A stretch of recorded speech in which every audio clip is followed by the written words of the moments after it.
Hello बच्चों, नमस्कार, good afternoon. क्या हाल चाल हैं, कैसे हैं आप सभी? आशा करते हैं एकदम बढ़िया होंगे और घर पर बैठकर इस गर्मी में लुत्फ ले रहे होंगे यूट्यूब पर रील्स देखकर, शॉर्ट्स देखकर। बट ट्राई करिएगा अपना टाइम वेस्ट ना करते हुए। नीट एस्पिरेंट हैं तो अपनी ऐसे चैनल्स को सब्सक्राइब करिए जो आपके नीट ओरिएंटेशन से संबंधित है, जहां पर पढ़ाई कराई जा रही है। ठीक है। सो बेटा, हम लोग यहां पर चैप्टर पढ़ रहे थे मानव जनन, जिसका लेक्चर नंबर 1 जो था वो मैंने आपको करा दिया था मंडे को। आज है लेक्चर नंबर 2, जिसमें हम आज आगे कंटिन्यू करने वाले हैं। और क्या पढ़ने वाले हैं? पुरुष जनन तंत्र पढ़ने वाले हैं, नर जनन तंत्र पढ़ने वाले हैं, मेल रिप्रोडक्टिव सिस्टम पढ़ने वाले हैं। आगे बढ़ने से पहले दोस्त, छोटी सी जानकारी, बहुत सीधी सटीक। 20 मई से नीट का 2025 का आरंभ बैच जो लॉन्च हो चुका है। अब तक 8 लेक्चर उसमें हो चुके हैं दोस्त। लाइव क्लासेस चल रही है, प्रतिदिन 3 क्लासेस हैं। आने वाले सारे के सारे बैचेस आपको मिलेंगे, पुराने बैचेस आपको मिलेंगे, सब कुछ आपको मिलेगा। जुड़ना चाहते हैं तो नीचे डिस्क्रिप्शन में गूगल का फॉर्म का लिंक भी है, व्हाट्सएप का नंबर भी है, ये आप लिंक पर क्लिक करके आप जुड़ सकते हैं। चलिए, हम पढ़ रहे थे यहां पर मानव जनन, और मानव जनन में हम पढ़ रहे थे यहां पर नर जनन तंत्र। और नर जनन तंत्र हमने पढ़ा था उस दिन, अगर आपको लास्ट लेक्चर याद हो, कि नर जनन तंत्र जो होता है वो 4 भागों से बना होता है। एक जोड़ी वृषण, सहायक नलिका, सहायक ग्रंथियां और बाह्य जननेंद्रिय, जिसमें हमने सबसे पहले स्टार्ट किया था क्या? वृषण। वृषण से संबंधित कुछ कुछ बिंदु हम लोगों ने पढ़ लिए थे कि भैया ये वृषण कहां पर होते हैं, वृषण क्यों बाहर आते हैं, वृषण को कौन बाहर लाता है, वृषण क्यों बाहर आते हैं, किस लिए बाहर आते हैं, रीजन क्या है बाहर आने का, वो सारी चीजें हम लोगों ने पढ़ ली थी। ठीक है। वृषण में अगर इन्फेक्शन हो जाए तो उनको शरीर से निकाल दिया जाता है, तो इस प्रक्रिया को क्या बोलते हैं? ऑर्किडेक्टोमी। वृषण अगर शरीर से बाहर वृषण कोश में नहीं आए तो इस प्रक्रिया को क्या बोला जाता है? क्रिप्टोकॉइडिज्म बोला जाता है। ये सारे वर्ड्स हम पढ़ चुके हैं। ठीक है, यहां तक की बातें हम लोग ऑलरेडी कर चुके हैं। वृषण की लंबाई कितनी होती है? 4 से 5 सेंटीमीटर, और चौड़ाई कितनी होती है? 2 से 3 सेंटीमीटर। ये सारी बातें हम लोग कर चुके हैं। अब हमें यहां पर पढ़ना था वृषण की आंतरिक संरचना। किसकी? ये जो वृषण जो है, इस वृषण की हमें देखनी थी क्या? वृषण की आंतरिक संरचना।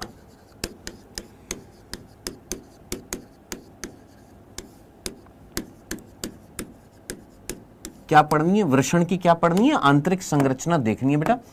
ये वृषण की आंतरिक संरचना हम लोगों ने ये टॉपिक उसी दिन स्टार्ट कर दिया था। वृषण की आंतरिक संरचना। आइए स्टार्ट करते हैं वृषण की आंतरिक संरचना। मैंने आपको बोला था कि भैया वृषण जो होते हैं ये 3 आवरण से ढके रहते हैं, जिसमें से सबसे पहले मैंने आपको बताया था सबसे बाहरी आवरण जो होता है उसका नाम होता है ट्यूनिका वेजाइनलिस, है ना। फिर मैंने आपको बोला था इसके नीचे एक और आवरण होता है जिसका नाम होता है ट्यूनिका एल्ब्यूजिनिया। अगर आपको याद आ रहा हो, इसके नीचे अगला जो आवरण जो होता है उसका नाम क्या होता है? Tunica albuginea. और फिर उसके नीचे एक और आवरण था जिसका नाम क्या था? ट्यूनिका वेस्क्युलोसा। याद आ रहा है? हाँ सर। मैंने आपसे पूछा था कि कहीं ना कहीं वृषण अंदर से 250 से 300 भागों में बटा होता है, जिनको हम वृषण पालिकाएं बोलते हैं। वो कौन बांटती है, कौन सी स्तर बांटती है? और मैंने आपसे बोला था कमेंट सेक्शन में आंसर दीजिएगा। कुछ सिलेक्टेड बच्चे हैं जिन्होंने आंसर दिए थे, और मैक्सिमम बच्चे जिन्होंने सही आंसर दिए थे, वो मतलब जितने भी बच्चे थे जिन्होंने आंसर दिए थे, वो मैक्सिमम बच्चों ने सही आंसर दिए थे। और वो आंसर क्या था? यही ट्यूनिका वेस्क्युलोसा जो स्तर जो होती है, ट्यूनिका एल्ब्यूजिनिया स्तर जो होती है, ये वाली ट्यूनिका एल्ब्यूजिनिया स्तर है। ये ट्यूनिका एल्ब्यूजिनिया स्तर अंदर से इस तरीके से सेप्टम का निर्माण करती है। ये आपको अंदर की तरफ जो दरारें दिखाई दे रही हैं, ये दरार कौन बना रही है? ट्यूनिका एल्ब्यूजिनिया बनाती है, याद रखना।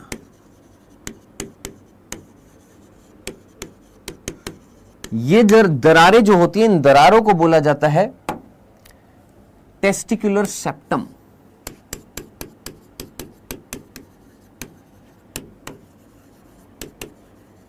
इनको हम क्या नाम देते हैं? Testicular septum. सेप्टम का मतलब ही क्या होता है? दरार होती है, खांच होती है। सेप्टम का मतलब क्या होती है? खांच। खांच मींस दरार। ठीक है। फिर इसके नीचे पाई जाती है कौन? ट्यूनिका वेस्क्युलोसा, कुछ इस तरीके से।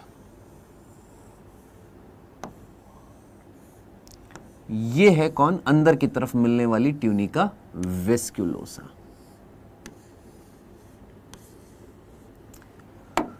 डन। तो इस तरीके से टोटल 3 स्तर पाई जाती है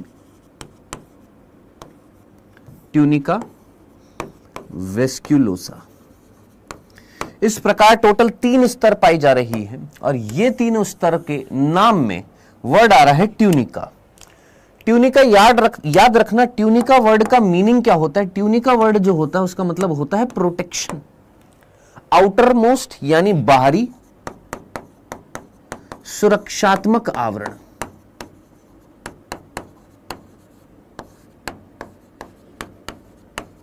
याद रखना, ट्यूनिका का मतलब क्या होता है? बाहर से कवरिंग करने वाला एक सुरक्षात्मक आवरण जो होता है, उसके लिए वर्ड यूज में लिया जाता है ट्यूनिका। तो यहां पर कुल मिलाकर 3 ट्यूनिका मिल रही है। सबसे बाहर ट्यूनिका वेजाइनलिस, फिर ट्यूनिका एल्ब्यूजीनिया। ट्यूनिका एल्ब्यूजीनिया जो थी उसने अंदर की तरफ दरार बनाई थी, याद रखना, भूल मत जाना। दरार अंदर की तरफ कौन बनाती है? ट्यूनिका एल्ब्यूजीनिया। और उन दरारों को हम क्या बोलते हैं? टेस्टिकुलर सेप्टम बोलते हैं। आई होप यहां तक की बात आपको समझ में आ गई होगी, यहां तक की बात क्लियर होगी। हाँ जी, यहां तक की बात समझ में आ गई होगी, जिसकी वजह से अब आप ये भी समझ गए होंगे कि इन दरारों की वजह से यहां पर किसका फॉर्मेशन हो गया है? सर पालिकाओं का निर्माण हो गया है। और ये लगभग पालिकाएं जो हैं कितनी हैं? 250 से 300 क्या मिल रही है? यहां पर पालिकाएं मिल रही है, यानी अंदर से टेस्टिस को हमने क्या कर दिया है? विभाजित कर दिया है। ठीक है, डन यहां तक की बात। चलिए जी आगे बढ़ते हैं यहां पर। तो पहला बिंदु यहां पर आंतरिक संरचना में क्या हो जाएगा मेरे दोस्त? कि वृषण जो होता है, एक वृषण जो होता है वो लगभग 250 से 300 पालिकाओं में क्या होता है? विभाजित होता है। हम यही बोलेंगे कि एक वृषण जो होता है वो 250 से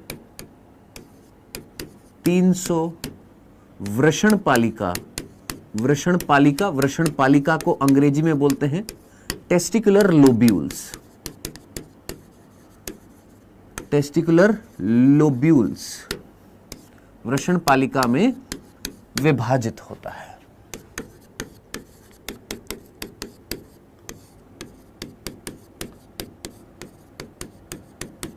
हाँ जी, यहां तक की बात में कोई दिक्कत तो नहीं है?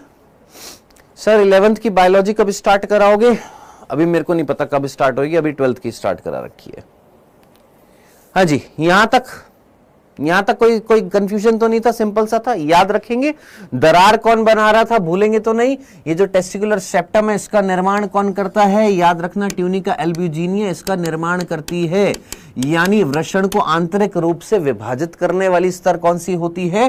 ट्यूनिका एल्ब्यूजीनिया। यही वृषण को 250 से 300 भागों में विभाजित करती है। याद रखना, ये वाली स्तर जो होती है यही वृषण को 250 से 300 भागों में विभाजित करती है, जिनको हम वृषण पालिका बोलते हैं। ठीक है जनाब। अब बाकी तो नॉर्मल सी बात है, जो ड्रॉपर है वो जानते हैं, जो नहीं है पहली बार सुन रहे, बहुत सीधी सी बात है। ये एक कमरा है, ऐसे ये कमरा, ये कमरा, ये कमरा, ये कमरा, ऐसे लगभग 250 से 300 कमरे हैं एक वृषण के अंदर। एक नर में कितने वृषण हैं? 2 वृषण हैं। तो टोटल कितनी पालिकाएं हो गई है सर? 500 से 600 पालिका हो गई। क्या सर आपसे इस तरीके से पूछ लिया जाए कि भैया एक वृषण में इतनी पालिकाएं हैं, है ना? और एक नर के अंदर कितने वृषण होते हैं? 2 टेस्टीज होते हैं। तो एक नर के अंदर कितनी वृषण पालिकाएं होंगी? ऑब्वियस ही बात है, एक वृषण में इतनी है तो 2 वृषण में कितनी हो जाएंगी सर? 250 का दुगना, 300 का दुगना, यानी 500 से 600। सिंपल सा था। चलो, अब ये जो एक वृषण के अंदर ये जो एक कमरा है, इस एक कमरे के अंदर आपको एक नलिका दिखाई दे रही है? हाँ सर। आपको 2 नलिका दिखाई दे रही है? हाँ सर। मैक्सिमम आपको 3 नलिका दिखाई दे रही है? हाँ सर। क्या बोला हमने? या तो 1 नलिका, या 2 नलिका, या 3 नलिका। मिनिमम 1, मैक्सिमम 3, यानी 1 से 3 क्या बोलेंगे हम? एक वृषण पालिका में, पालिका को हम कक्ष भी बोल सकते हैं, कक्ष मीन्स कमरा भी बोल सकते हैं। ठीक है जी। एक वृषण पालिका में कितनी? 1 से 3 क्या पाई जा रही हैं? नलिकाएं, जिनको हम क्या नाम देते हैं? शुक्रजनक नलिका। शुक्रजनक नलिका। कुछ बुक्स में इसको शुक्र जनन नलिका भी लिखा हुआ, तो कंफ्यूज्ड मत हो जाइएगा, क्योंकि हिंदी में कई सारे वर्ड बन जाते हैं। इंग्लिश में सिंपल सेमिनिफेरस ट्यूब्यूल।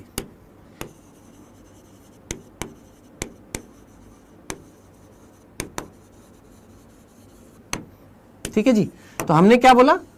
1 से 3, मिनिमम 1 मैक्सिमम 3 क्या पाई जा रही है? शुक्र जनक या शुक्र जननी या सेमिनिफेरस ट्यूब्यूल्स यहां पर पाई जाती हैं। किसमें? एक वृषण पालिका में, यानी एक कमरे में 1 या 2 या मैक्सिमम 3।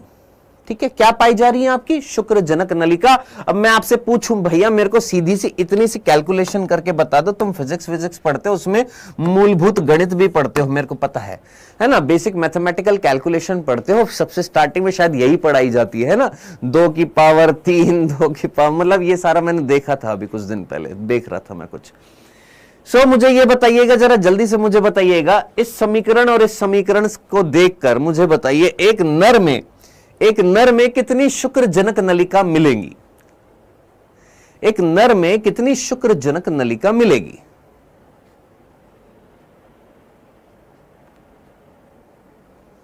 अरम खान, मैं ना यहीं से एक चांटा मारूंगा और यहीं से तू बैच में भी चांटा खाएगा और यहां पर भी चांटा खाएगा, सच्ची कह रहा हूं मैं। अरम खान, इतने मूर्ख हो, इतने बड़े वाले मूर्ख हो ना, जिसकी कोई हद नहीं है।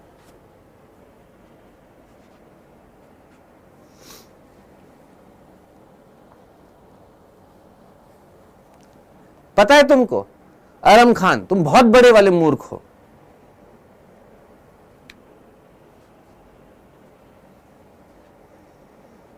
और अभी तुम आज शाम को बैच में भी डांट खाओगे, पता है तुम।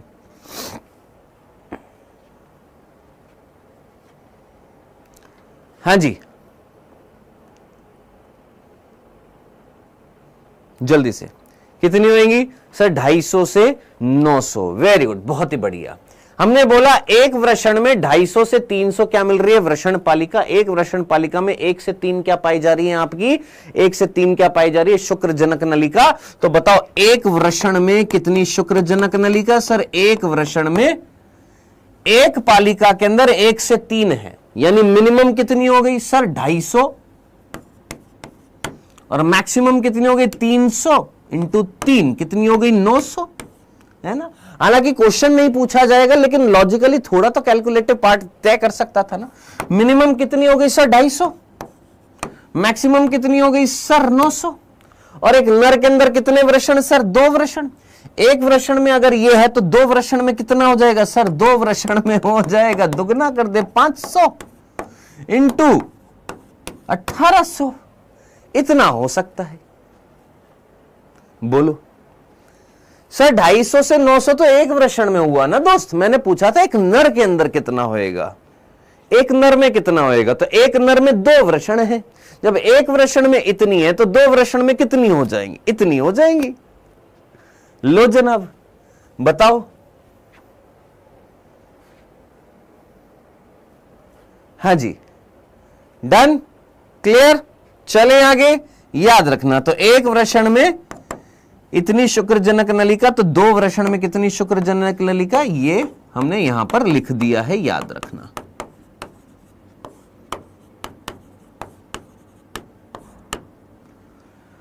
ठीक है जी, क्लियर। चलिए आगे बढ़ते हैं यहां पर। अब यहां पर हम क्या पढ़ने वाले सर? ये जो हमने शुक्रजनक नलिका यहां पर बनाई है, इन शुक्रजनक नलिकाओं की आंतरिक संरचना देखते हैं। किसकी बात करेंगे? चौथा बिंदु जो है वो है शुक्रजनक नलिका को हम देखने वाले हैं।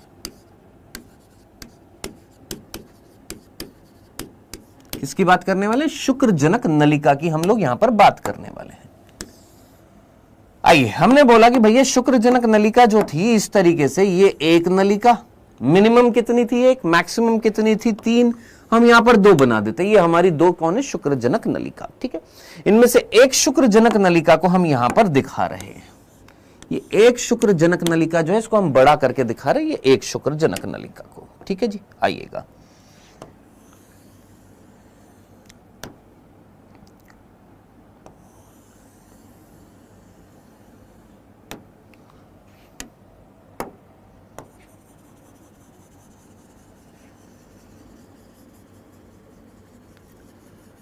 देखिए, सबसे पहला बिंदु जो यहां पर आ रहा है वो ये जो शुक्रजनक नलिका जो होती है, इसमें 2 स्तरें होती हैं। एक बाहर की तरफ सफेद रेशे स्तर होती है, इसीलिए मैंने सफेद बना दी। रेशों से बनी हुई एक स्तर होती है। जिसका नाम होता है ट्यूनिका प्रोप्रिया। इसको हम क्या नाम देते हैं? Tunica propria.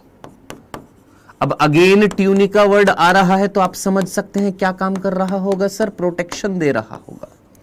तो आउटर मोस्ट लेयर जो है उसका नाम क्या है? ट्यूनिका प्रोप्रिया है। अब इसके नीचे जो स्तर आपको दिखाई दे रही है उस पर फोकस करिएगा, जो हमारी एनसीईआरटी में ट्यूनिका प्रोप्रिया नहीं दे रखी है लेकिन आपको समझनी थी। अब इसके नीचे जो स्तर दे रखी है इसको जरा ध्यान से देखिएगा। ये स्तर की कोशिकाओं को जरा देखिएगा।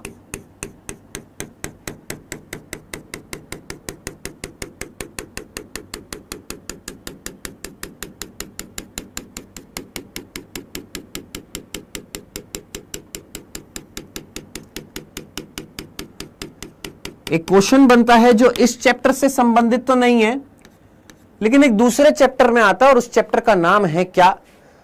प्राणियों में संरचनात्मक संगठन, जहां पर उपकला ऊतक की हम बात करते हैं वहां से संबंधित आपको मिलेगा। क्या मिलेगा? ध्यान से देखिएगा। प्राणियों की अगर मैं बात करूं, इसको मैं यहां से हटा देता हूं एक बार।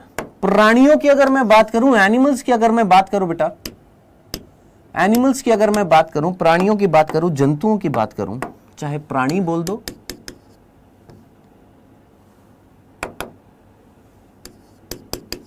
चाहे जंतु बोल दो, एनिमल्स बोल दो, एक ही चीज है। ठीक है। अगर मैं बात करूं कि इनमें ऊतक कितने प्रकार के होते हैं तो आप सीधा सीधा बोलेंगे सर इनमें ऊतक जो होते हैं, इनमें ऊतक जो होते हैं, ऊतक यानी टिश्यूज जो होते हैं वो 4 प्रकार के होते हैं। एक होता है उपकला ऊतक, एक होता है संयोजी ऊतक, एक होता है पेशी ऊतक और एक होता है तंत्रिका ऊतक। ठीक है। ये जो उपकला ऊतक जो होता है इसके कई सारे प्रकार होते हैं, जिसमें से 2 प्रकार होते हैं। एक होता है सरल, एक होता है जटिल। सरल जो होते हैं इसके भी फिर 3 प्रकार होते हैं। जटिल के अभी हम नहीं देख रहे। सरल उपकला जो होती है, सरल का मतलब होता है सिंगल लेयर, जटिल का मतलब होता है कई सारी स्तरों से बनी हुई। सरल उपकला जो होती है इसके 3 प्रकार होता है। एक का नाम होता है शल्की, एक का नाम होता है घनाकार और एक का नाम होता है स्तंभाकार। अंग्रेजी में इसको बोलते हैं स्क्वैमस, इसको बोलते हैं क्यूबॉइडल और इसको बोलते हैं कॉल्यूमिनर। ये 3 प्रकार होते हैं किस चीज के? आपके उपकला ऊतक के। कौन से? उपकला ऊतक के सरल। सरल का मतलब होता है सिंगल लेयर यानी एक स्तर से बनी हुई। जटिल का मतलब मल्टी लेयर, कई सारी स्तरों से बनी होती है। कौन? जटिल उपकला। अब ये 3 प्रकार जो होते हैं सरल उपकला के किस आधार पर होते हैं? अगर इनका आकार में देखूं, आपसे बोलूं कि भैया ये सीधी सीधी चपटी चपटी इस तरीके से कोशिका मिलती है, चपटी कोशिका, ये कौन सी होती है? स्क्वैमस होती है यानी शल की उपकला होती है। अगर इस तरीके से घन आकृति में मिले तो हम क्या बोलेंगे सर? घनाकार उपकला। क्या नाम देंगे गुरु? घनाकार उपकला। इस तरीके से घनाकार उपकला।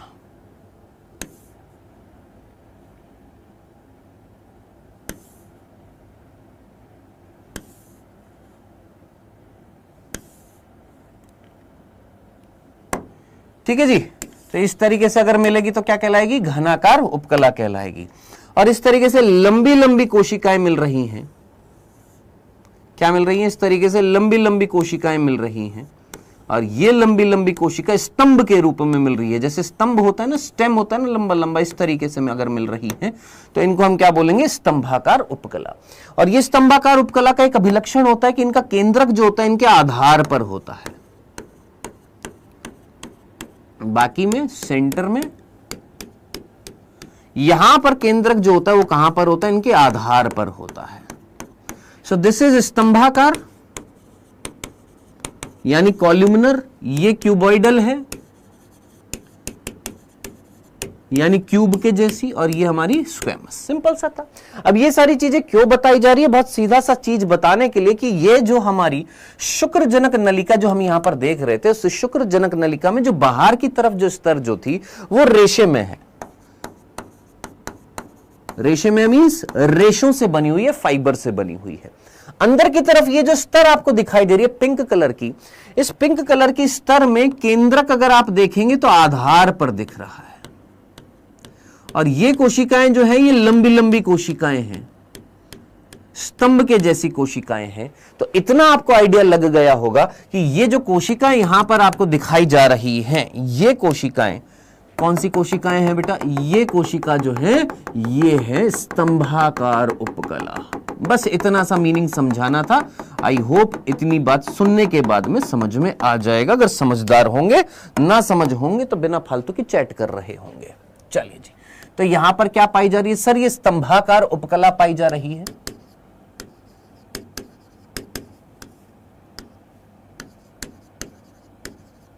क्या पाई जा रही है? स्तंभाकार उपकला पाई जाती है। सर ये जो स्तंभाकार उपकला की कोशिका, इनका नाम क्या है? मैंने कहा वेट, रुक एक सेकंड रुक।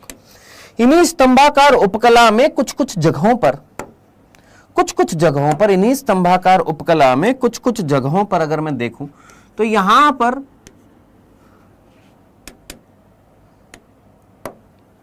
घनाकार उपकला भी पाई जा रही है।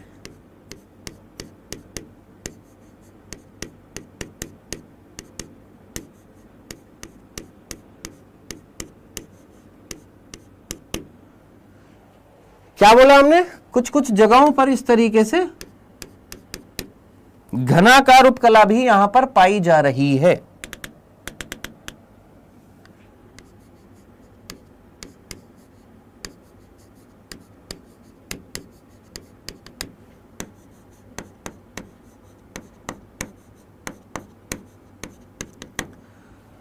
देन क्या पाई जा रही है? घनाकार उपकला भी यहां पर पाई जा रही है। अब ये जो घनाकार उपकला यहां पर पाई जा रही है, यानी क्यूबॉइडल एपिथेलियम यहां पर पाई जा रही है, घनाकार उपकला की कोशिका पाई जा रही है, स्तंभाकार उपकला की कोशिकाएं पाई जा रही हैं। ये दोनों उपकलाएं मिलकर, कौन सी? ये दोनों उपकलाएं मिलकर, ध्यान से सुनना क्या बोलो, ये दोनों उपकलाएं मिलकर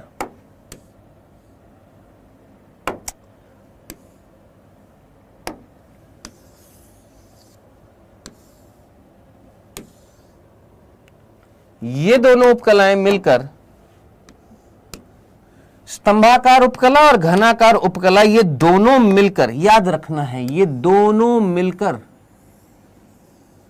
एक स्तर बना रही है, और उस स्तर का नाम है जर्म उपकला। आई नो इस चैप्टर में ये चीज नहीं दे रखी है एनसीईआरटी में, लेकिन आपको कहीं ना कहीं लिंक मिल जाएगा। कौन सा? प्राणियों में संरचनात्मक संगठन, जहां से ऊतक हटा दिया गया है, फिर भी क्वेश्चन आया है। क्यों? क्योंकि सिलेबस में ऊतक लिखा हुआ है, इसलिए पढ़ना जरूरी होता है। तो बेटा जर्म उपकला जो होते हैं, जिसको अंग्रेजी में बोलते हैं जर्मिनल एपिथेलियम, उस जर्मिनल एपिथेलियम जो शुक्रजनक नलिका जो यहां पर दिख रही थी आपको, इस शुक्रजनक नलिका में जो जर्म उपकला है वो दो प्रकार की कोशिकाओं से बनी हुई है, एक स्तंभाकार और एक घनाकार। इन दोनों कोशिकाओं को मिलाकर क्या बोला है हमने? जर्म उपकला बोला है। और इस जर्म उपकला के बाहर क्या पाई जा रही है? ट्यूनिका प्रोप्रिया, जो सफेद रेशे में ऊतक की स्तर होती है। यहां तक की बात समझ में आ गई? अब आगे ध्यान से सुनना। ये जो स्तंभाकार उपकला की कोशिकाएं हैं, इनका नाम क्या है?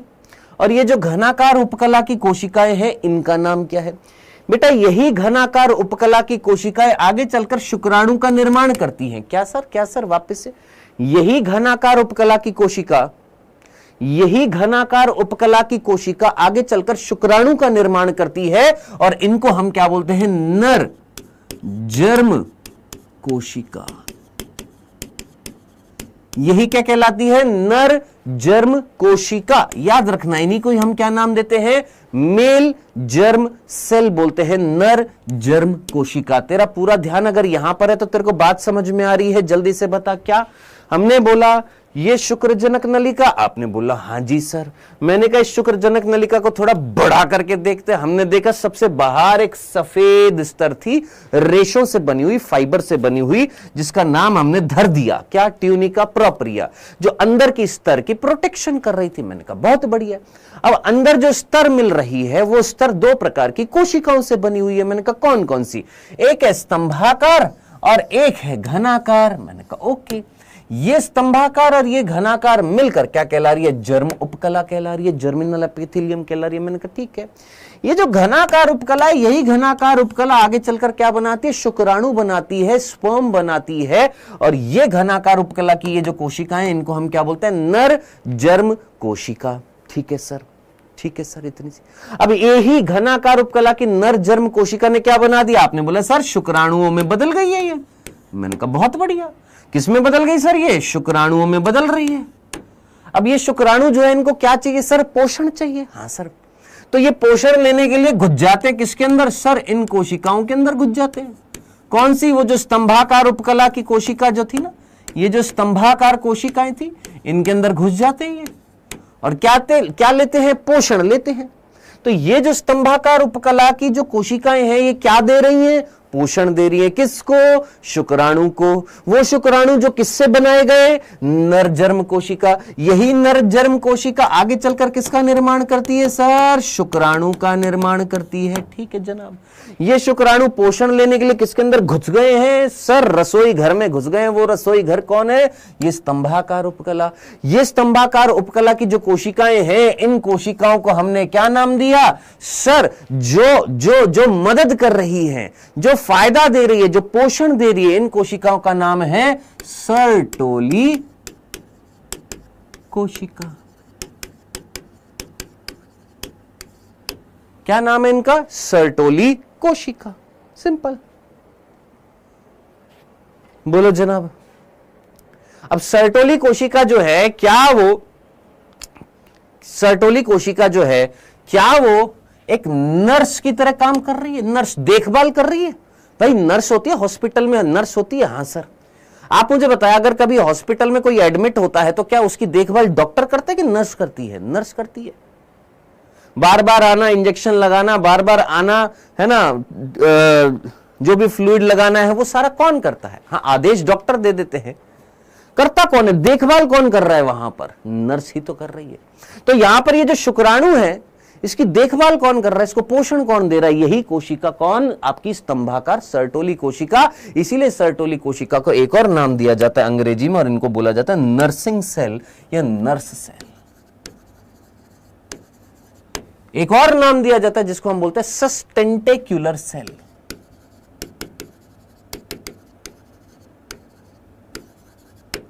तो अगर ये नाम याद रखने हैं तो याद रख लीजिए, नहीं याद रखने तो गोली मार दीजिए, कोई दिक्कत नहीं है।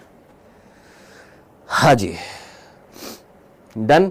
ये थी हमारी शुक्रजनक नलिका। बताइए यहां पर कौन सी चीज आपको समझ में नहीं आई?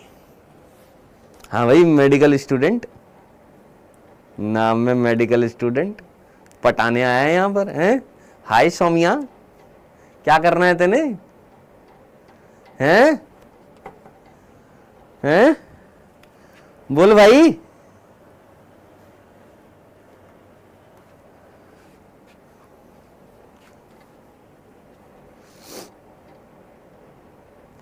शायर इनके बिंदु लिखवा दिया करो। अरम खान, तो फिर वापस से आ गया।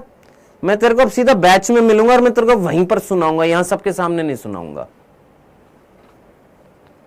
आज तो शाम को मिले, मैं तेरे को वहीं पर सुनाऊंगा ढंग से।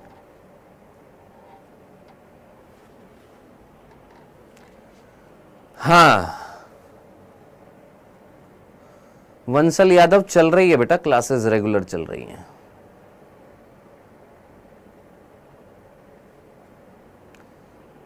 चलो जी सर, सर्टोली कोशिका एक बार वापस से बता दीजिए। बहुत सिंपल सा है, देख दोस्त मैंने यहां पर क्या बताया, ये शुक्रजनक नलिका, इस शुक्रजनक नलिका में दो स्तरें हैं। सबसे बाहर ये सफेद सी तेरे को दिख रही है, इसका नाम है ट्यूनिका प्रोप्रिया, जो अंदर वाली स्तरों की क्या कर रही है, प्रोटेक्शन। अंदर क्या मिल रही है, दो प्रकार की कोशिकाएं मिल रही हैं, एक है स्तंभाकार और एक है घनाकार। जो स्तंभाकार है स्तंभ के जैसी, घनाकार घनाकृति के जैसी। यही घनाकार आगे चलकर किसका निर्माण करती है सर, शुक्राणु का निर्माण करती है। तो हमने क्या बोला, घनाकार उपकला की जो कोशिका उनको हमने क्या नाम दिया, नर जर्म कोशिका बोल दिया। नर जर्म कोशिका जो होती है यही आगे चलकर किसका निर्माण करती है, शुक्राणु का निर्माण करती है। अब ये शुक्राणु की देखभाल करनी है, यानी इसको पोषण देना, और पोषण देने का काम कौन करता है, ये शुक्राणु इसके अंदर घुस जाते हैं। किसके अंदर घुस जाते हैं सर, इन स्तंभाकार उपकला की कोशिका के अंदर घुस जाते हैं। ये स्तंभाकार उपकला की जो कोशिकाएं होती हैं इनको हमने बोला है सर्टोली कोशिका। ये सर्टोली कोशिका क्या करेंगी सर, इन शुक्राणुओं को पोषण देंगी, और अगर पोषण दे रही है, उनकी देखभाल कर रही है, इसलिए नाम क्या पड़ा, नर्स सेल या नर्सिंग सेल, या एक और नाम होता है सस्टेंटिकुलर सेल। डन? हाँ जी, चले आगे। हाँ भाई, स्टार्ट करें, चल आगे बढ़ते हैं। प्रश्न बहुत सीधा सा मैं पूछने वाला हूं साहिल सागर से। साहिल सागर, जरा हमें एक प्रश्न का आंसर देंगे बेटा आप? बहुत सीधा सीधा प्रश्न है, बहुत सीधा सीधा प्रश्न।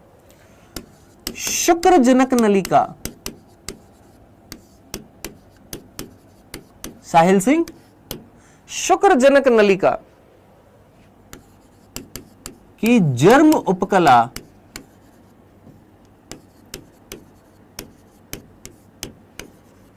का आधारीय भाग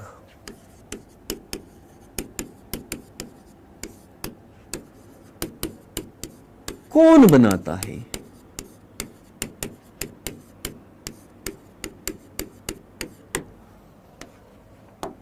पहला, साहिल सिंह आंसर, ठीक है। पहला सर्टोली सेल, हिंदी में लिख देते हैं नहीं तो साहिल सिंह को समझ में नहीं आएगा। सर्टोली कोशिका। दूसरा नर जर्म कोशिका। तीसरा दोनों ए और बी। चौथा हमको नहीं पता, कोई नहीं। और साहिल सिंह के लिए अलग से स्किप।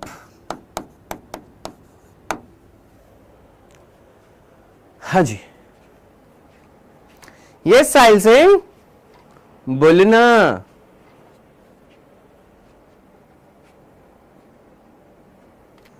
कुमार तुर्क को यहां से बाहर निकाला जाए। कुमार तुर्क,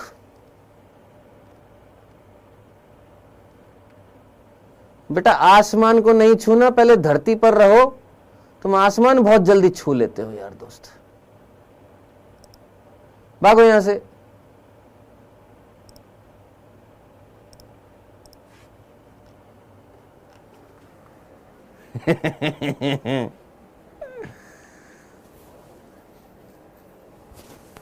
हमें पसंद नहीं है यार आसमान, हमें नहीं पसंद है, हमें जमीन पर रहना पसंद है।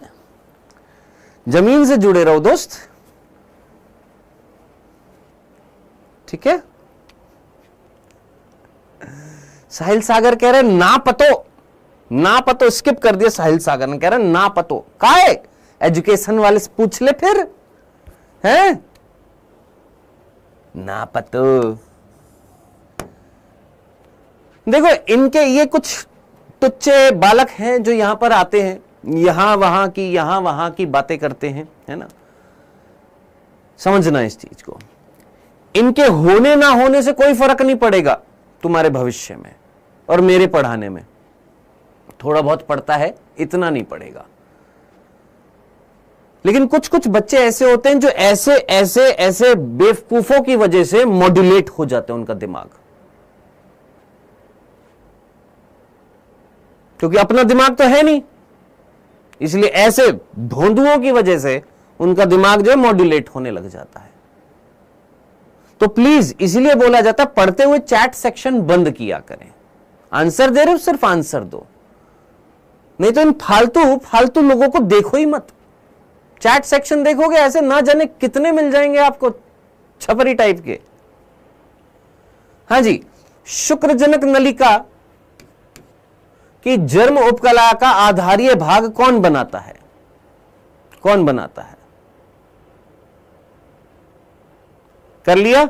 चलो जी, कौन बना रहा है? तो करेक्ट आंसर इज सर्टोली कोशिका। और ये क्वेश्चन पूछा हुआ है कहां पर सर? नीट में पूछा हुआ है। तो जो यहां पर लगा रहे थे सर दोनों,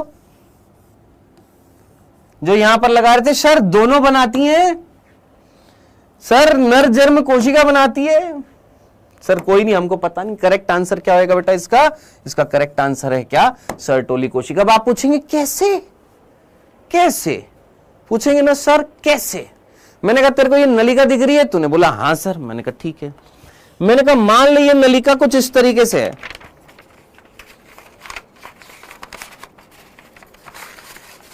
दिखाई दे रही है? हां सर।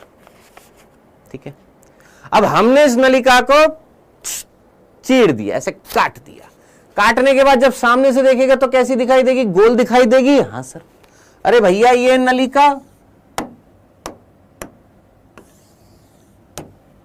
जब तू इसको ऐसे काटेगा ढिचक्यों और देखेगा ऐसे अपने सामने काट दिया, काटने के बाद सामने से देखेगा तो कैसी दिखाई देगी? सर गोल दिखाई देगी। मैंने कहा बहुत बढ़िया। और यही गोल डायग्राम तेरी एनसीईआरटी में दिया हुआ है। यही गोल डायग्राम इस तरीके से तेरी एनसीईआरटी में दिया हुआ है। यह है कौन मेरे भाई? शुक्रजनक नलिका। शुक्रजनक नलिका, शुक्रजनक नलिका, नलिका नलिका नलिका। क्या है ये? शुक्रजनक नलिका। आई बांगड़ू बात समझ में? कौन है? अगर मैं इस तरीके से काटूं, इसको इस तरीके से काटूं तो क्या बनेंगे सर? शुक्रजनक नलिका। अब आप मुझे बताइएगा ये जो शुक्रजनक नलिका जो होएगी इसमें दिमाग लगा, सोच के मुझे बता सबसे बाहरी आवरण कौन था? जल्दी से सोच। सबसे बाहर की तरफ आवरण कौन सा था सर? Tunica propria. अभी अभी मैंने तेरे को बताया था। अरे दिमाग लगा, कौन था? ट्यूनिका प्रोप्रिया था ना? हाँ जी, सबसे बाहरी आवरण कौन था? ट्यूनिका प्रोप्रिया था। हां सर। ट्यूनिका प्रोप्रिया के नीचे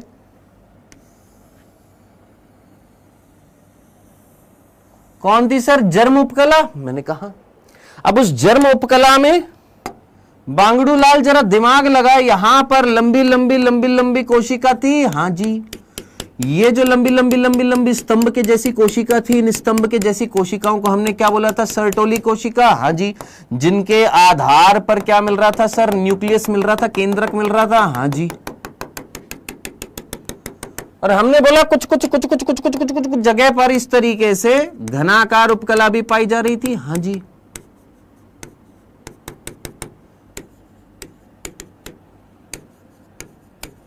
इस तरीके से घनाकार उपकला भी पाई जा रही थी। हाँ जी, पाई जा रही थी। हाँ जी, बिल्कुल पाई जा रही थी सर।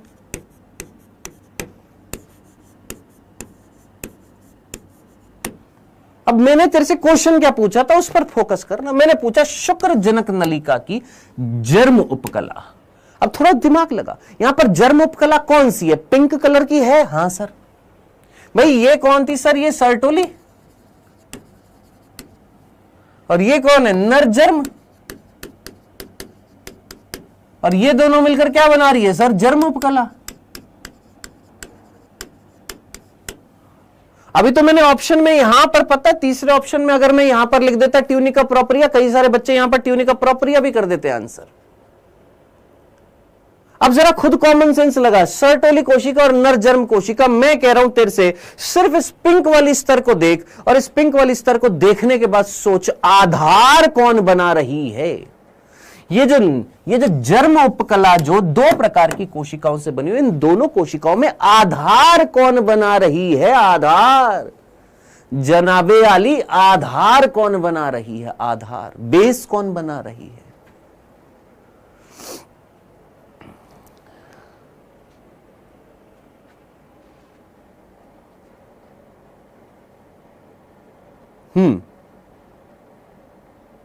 बोलो।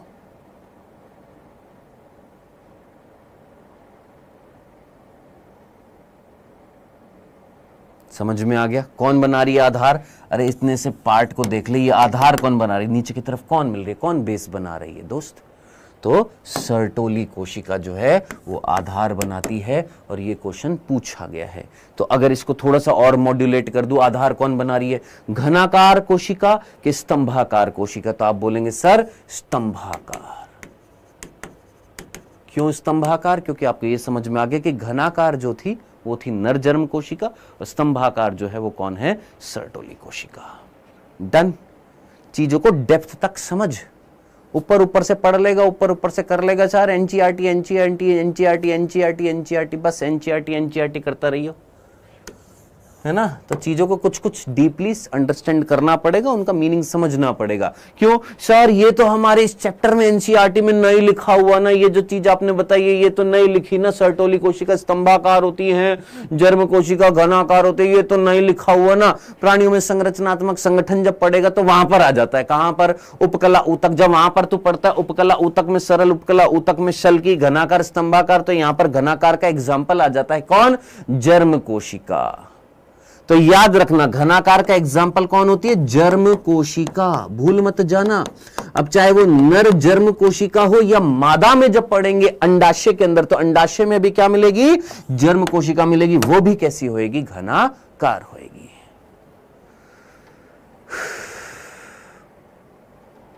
ठीक है जी।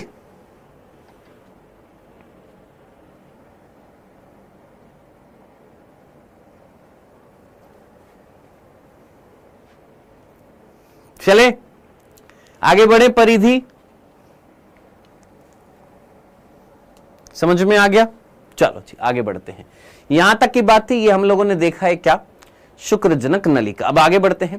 बेटा ये दो शुक्रजनक नलिकाओं के बीच में खाली जगह भी मिल रही है। इस खाली जगह में क्या करेंगे? हवन करेंगे, हवन करेंगे, हवन करेंगे? नहीं, ये जो खाली जगह जो मिल रही है, इस खाली जगह को बोला जाता है अंतराली अवकाश। क्या नाम दिया जाता है? अंतराली अवकाश बोला जाता है, इंटरस्टिशियल स्पेस बोला जाता है।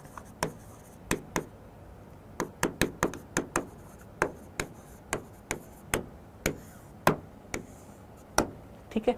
और इस अंतराली अवकाश के अंदर क्या मिलती है? सर कोशिका। मैंने कहा हाँ। और ये जो कोशिका जो यहां पर पाई जा रही है इस अंतराली अवकाश में, इस अंतराली अवकाश में मिलने वाली जो कोशिकाएं हैं, उन कोशिकाओं का नाम क्या है? लेडिग या लीडिग कोशिका। सर अंग्रेजी में लीडिग, वैसे तो लेडिग बोल देते हैं, लेडिग सेल्स। एक और नाम अंतराली कोशिका। सर अंतराली कोशिका क्यों बोला? क्योंकि अंतराली अवकाश में मिल रही है। अंतराली अवकाश क्या होता है? दो नलिकाओं के बीच का जो अवकाश जो होता है, जैसे ही आपने दो नलिका देखी, उस दो नलिका के बीच का जो खाली स्थान होता है उसको हम क्या बोलते हैं? अंतराली अवकाश बोलते हैं। इस अंतराली अवकाश में अगर कोशिका मिलेगी तो उसको हम क्या बोल रहे हैं? अंतराली कोशिका। अंग्रेजी में बोलेंगे इंटरस्टिशियल सेल।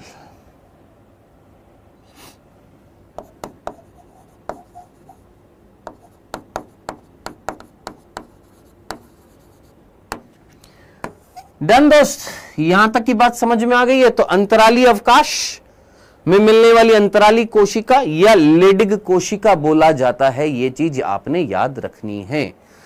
आई होप यहां तक की बात समझ में आ गई होगी। हाँ जी, क्लियर है? डन।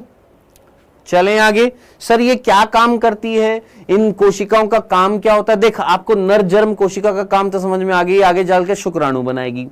ये जो सर्टोली कोशिका है इसका एक फंक्शन समझ में आ गया होगा कि ये पोषण देगी। सर ये लेडिग कोशिका क्या करेगी? जो ड्रॉपर्स है वो तो घोट के पी गए होंगे, इस चैप्टर को कई बार रिपीट कर चुके हैं, उनको सबको पता है कि ये जो लेडिग कोशिका है इससे एंड्रोजन निकलता है, मेन एंड्रोजन टेस्टोस्टेरोन होता है, वो सारी बातें आप जानते हैं, पढ़ेंगे, सब कुछ पढ़ेंगे, ठीक है। लेकिन जिन्होंने ये चैप्टर पहली बार पढ़ रहे हैं उनके लिए हम बेसिक से चीज समझाने की कोशिश कर रहे थे। क्या देख, इंपॉर्टेंट ये नहीं होता सर नोट्स बना दो, नोट्स दे दो, notes notes notes notes notes notes notes. I know notes important है, लेकिन उस नोट्स का करेगा क्या जब तेरे को चीज ही समझ में ना आए? क्या करेगा उस नोट्स का? क्या करेगा उस बिंदुओं का जब तेरे को चीज ही समझ में ना आए? क्या करेगा? 9वीं 10वीं कक्षा में अगर नोट्स नहीं बनाए थे या 6th-7th क्लास से नोट्स बनाना नहीं सीखा था और अब तू सीख रहा है कि सर नोट्स कैसे बनाए, मैं तेरे को बोलता जा रहा हूं तो इतनी सी बात सुनकर समझकर लिख नहीं सकता है?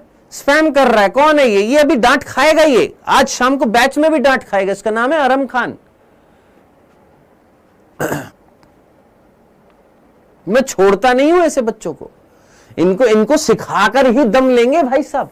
या तो पढ़ लो या तो पढ़ लो, दो ही चीज है तुम्हारे पास ऑप्शन में, या तो पढ़ लो या बातें कर लो।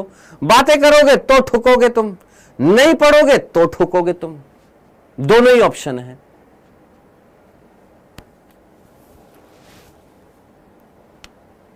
ठीक है, तो ध्यान से सुना करो क्या बोला जा रहा है। Notes notes notes, point point point point point, ये नोट्स वो नोट्स, ऐसे पॉइंट वैसे पॉइंट। अरे समझ तो ले बांगड़ू, यहां पर तेरे को पॉइंट नहीं दिख रहे थे? आंतरिक संरचना जब हमने लिखी यहां पर पॉइंट नहीं दिख रहे? हाँ सर पॉइंट दिख रहे। अभी तक ये चैप्टर स्टार्ट किया, ये दूसरा लेक्चर है। पहले लेक्चर में सारे तेरे को पॉइंट्स बताए, फिर आके सर पॉइंट नहीं लिखाएंगे।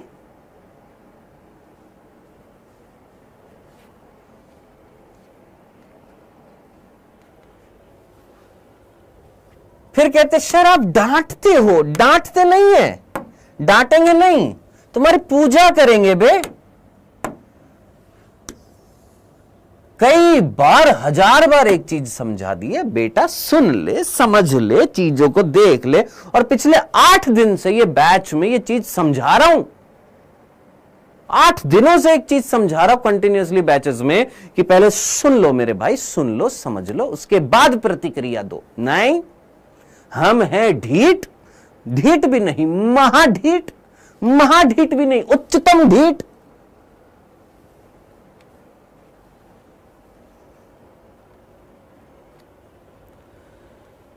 हाँ जी, चले अब आगे चलते। अब मेरे दिल को तसल्ली मिल गई है कि अब ये फालतू का स्पैम नहीं करेंगे।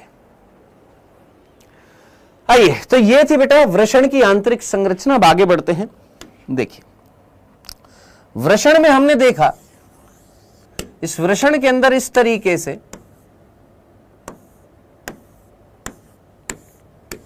इंटरनली जो वृषण जो था वो विभाजित था 250 से 300 पालिकाओं में। ये हम लोगों ने देखा। एक पालिका के अंदर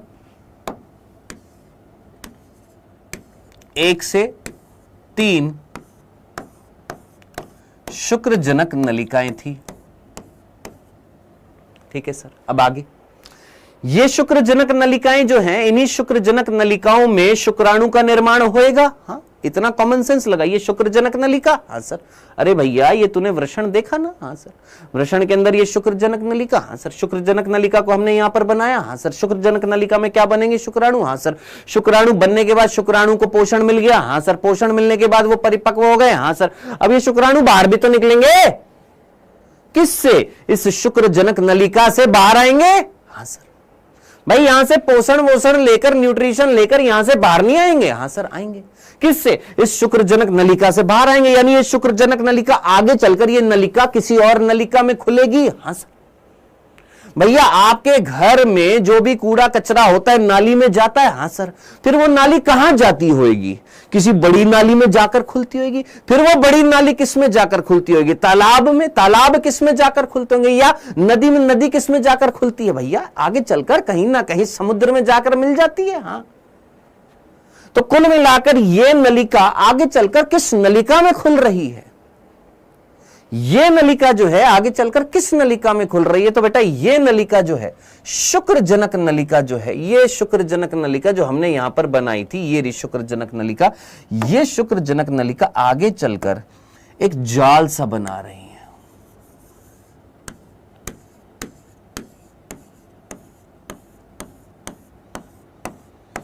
और आप ये मत सोचना कि मैं बैच में डांटता हूं तो क्या मैं यूट्यूब पर नहीं डांटूंगा, मेरे लिए दोनों बराबर है दोस्त। समझ में आई बात? मैं वहां पर भी लाड़ पुचकार दोनों करूंगा, तो यहां पर भी लाड़ पुचकार डांट सब कुछ करूंगा, कोई ऐसा कोई भेदभाव नहीं है। पढ़ा रहा हूं तो ईमानदारी से पढ़ा रहा हूं मैं यहां पर।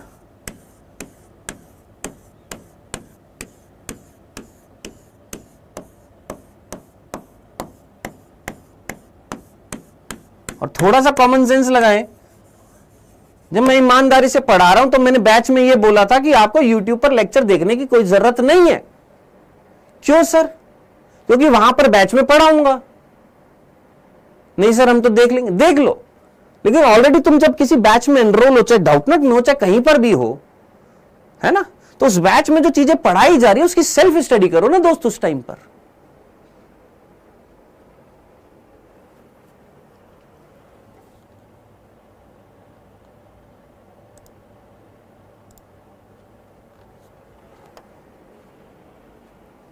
ठीक, चलो जी। तो यह है शुक्रजनक नलिका।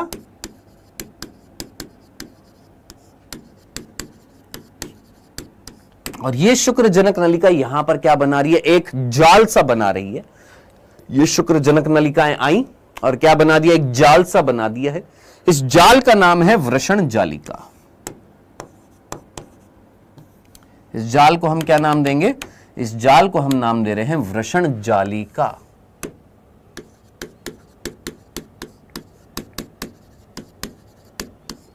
रेटेटेस्टीज। अब ये रेटेटेस्टीज से कुछ 15 से 20 नलिकाएं निकलती हैं, पतली पतली नलिकाएं, 15 से 20 पतली पतली नलिकाएं। और ये 15 से 20 पतली पतली नलिकाएं इस रेटेटेस्टीज से यानी वृषण जालिका से बाहर निकलती हैं। कौन? ये 15 से 20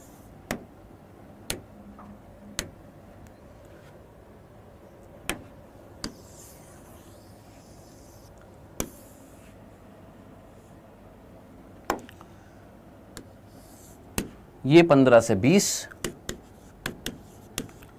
पतली पतली नलिकाएं, जिनको हम क्या बोलते हैं? शुक्र वाहिका या शुक्र वाहिकाएं। अंग्रेजी में बोलते हैं वासा इफरेंशिया।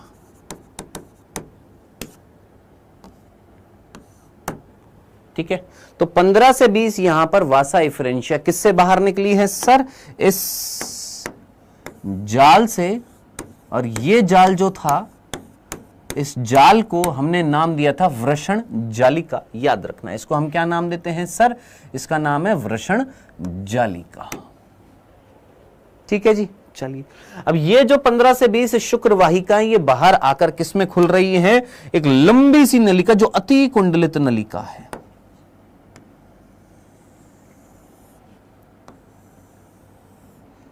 जो वृषण के बाहर पृष्ठ भाग पर मिल रही है। क्या ये जो नलिका जो है जिसमें आकर ये खुल रही है, इस नलिका को हमने क्या बोला है सर? ये नलिका कहलाती है अधिवृषण। इस नलिका को हम क्या नाम देते हैं? अधिवृषण नाम देते हैं।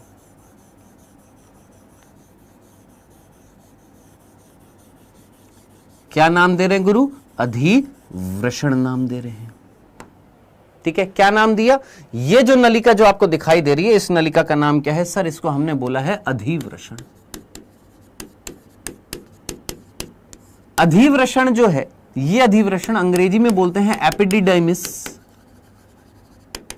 अंग्रेजी में क्या बोलते हैं? एपिडिडाइमिस बोलते हैं किसको? इस अधिवृषण को। ये अधिवृषण फिर लास्ट में खुलता है किसमें? एक छोटी सी पतली सी नलिका,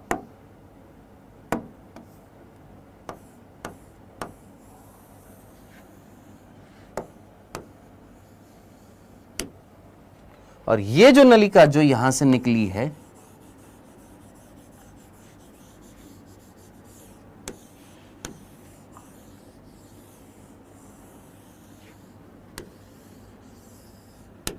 इस नलिका का नाम है क्या? शुक्रवाहक। इसको हम क्या बोलते हैं? शुक्रवाहक कहते हैं। अंग्रेजी में बोलते हैं वास डिफरेंस।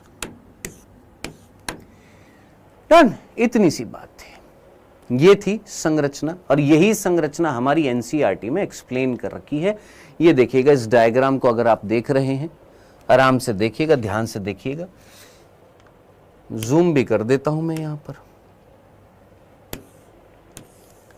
आप देख रहे हैं यहां पर ये हरी हरी सी क्या है? ये दरारें हैं, जिनको हमने टेस्टिकुलर सेप्टम बोला था, जिसके अंदर ये मैगी के जैसे आपको दिखाई दे रही है कुंडलित नलिकाएं फंसी हुई हैं। ये है शुक्रजनक नलिका। ये शुक्रजनक नलिका एक जाल सा बना रही है। इस जाल को हमने क्या बोला था? वृषण जाल। इसको हमने क्या बोला? रेटेटेस्टिस। ये वृषण जाल कुछ पतली पतली नलिका, 15 से 20 पतली पतली नलिका में खुलता है। ये 15 से 20 पतली पतली नलिका क्या कहलाती हैं? शुक्र वाहिकाएं कहलाती हैं, वासा इफ्रेंशिया कहलाती हैं, शुक्र वाहिकाएं। फिर शुक्र वाहिका एक बड़ी सी नलिका जो बहुत ही ज्यादा कुंडलित है, लगभग 6 मीटर लंबी है। 6 मीटर लंबी है। कौन? ये बड़ी सी नलिका जो बहुत ही ज्यादा कुंडलित है, जिसका नाम है अधिवृषण, जिसको हमने एपिडिडाइमिस बोला। फिर ये अधिवृषण लास्ट में जाकर एक नलिका में खुला, और ये नलिका जो है इसका नाम है वास डिफरेंस। डन, सिंपल सा था। चलें आगे, चलें। आज हम इतना ही पढ़ेंगे, लेकिन पढ़ने से पहले एक प्रश्न मैं आपको देकर जा रहा हूं, और वो प्रश्न जरा ध्यान से सुन लीजिएगा। देखिएगा जरा यहां पर प्रश्न ये है, शुक्राणु कहां पर बन गए हैं? या मैं बोलूंगा प्रश्न ये है कि भैया, एक है आपकी शुक्रजनक नलिका। शुक्रजनक नलिका आगे चलकर किसमें ओपन हुई थी? अगर आपको याद आ रहा हो, शुक्रजनक नलिका जो थी वो ओपन हुई थी किसमें? वृषण जालिका में।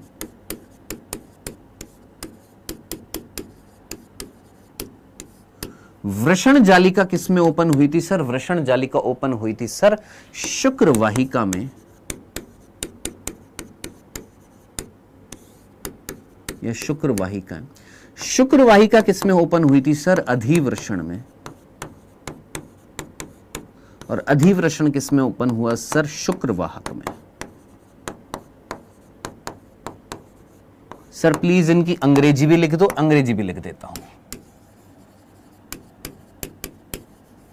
सेमिनिफेरस ट्यूब्यूल्स, रेटे टेस्टीज,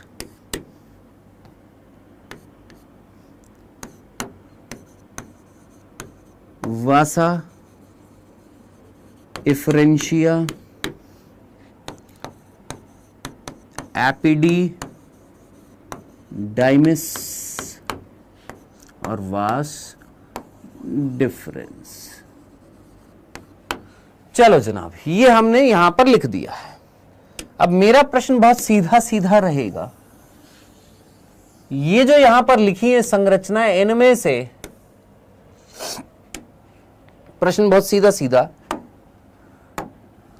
1 2 3 4 5। प्रश्न ये है, इस 1 2 3 4 5 यानी ये जो 5 नलिकाएं हैं, इनमें से कौन सी नलिका सहायक नलिकाएं हैं?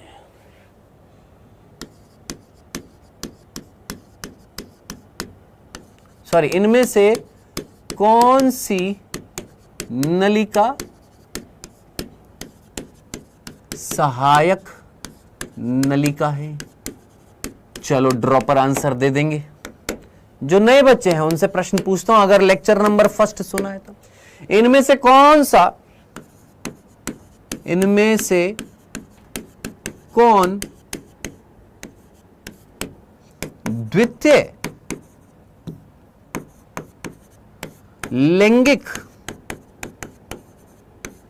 अंग नहीं है?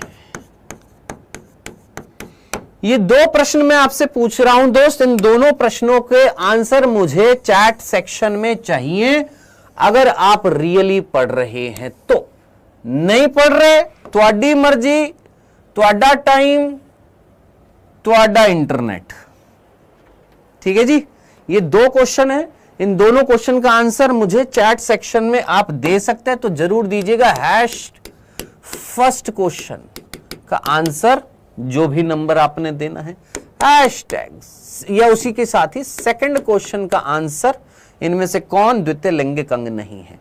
इन दोनों प्रश्न का आंसर आज का एक तरीके से होमवर्क मान के चल लीजिएगा, अगर आप सीरियसली पढ़ने आए हैं। बाकी ना पढ़ने वालों से गुजारिश रहेगी कि पहली फुर्सत में निकल जाया करें, हमारा चेहरा देख लिया करें और पहली फुर्सत में निकल जाया करें बस।